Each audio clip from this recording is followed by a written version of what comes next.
Hello guys, welcome to my new video. तो guys आज हम लोग बना रहे हैं मुरमुरा। तो गाइस हम लोगों को लेना है प्याज, टमाटर, उनको कट कर लेना है, और नमक और दम आलू मसाला, इन सभी को मिक्स कर देना है। उसके बाद तीखा मीठा बालाजी लेना है, कुरकुरे लेना है, कुरकुरे के पीस लेना है मसाले की तरह, और मीठा तीखा बालाजी हो जाएगा।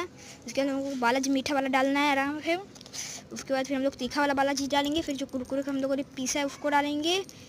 अब इसके बाद हम लोग इसमें दम आलू मसाला भी हल्का सा ऐड करेंगे, ज़्यादा ऐड नहीं करेंगे। बाकी उससे पहले हम लोग इसमें टमाटर। तो गैस अब हम लोग इसको भी डालने के बाद अब उसमें डालेंगे हम लोग दम आलू मसाला। तो आ जाओ, तो फिर गैस दम आलू मसाला फटाक से डाल दिया जाए।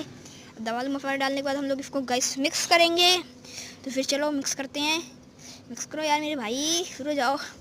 गैस मिक्स भी हो रहा है जल्दी जल्दी। उसके बाद फिर हम लोग इसमें करेंगे लाई ऐड, और उसके बाद ये अच्छे से मिक्स करने के बाद हमारा बन जाएगा रेडी। और फिर आप इसको भी घर पे भी बना ट्राई कर सकते हो, बहुत बढ़िया बनता है, टेस्ट भी बहुत अच्छा रहता है। तो घर पे ज़रूर बना ट्राई करना गाइस, और लाइव का ट्राई करके जाना। बहुत कम लाइक सब्सक्राइबर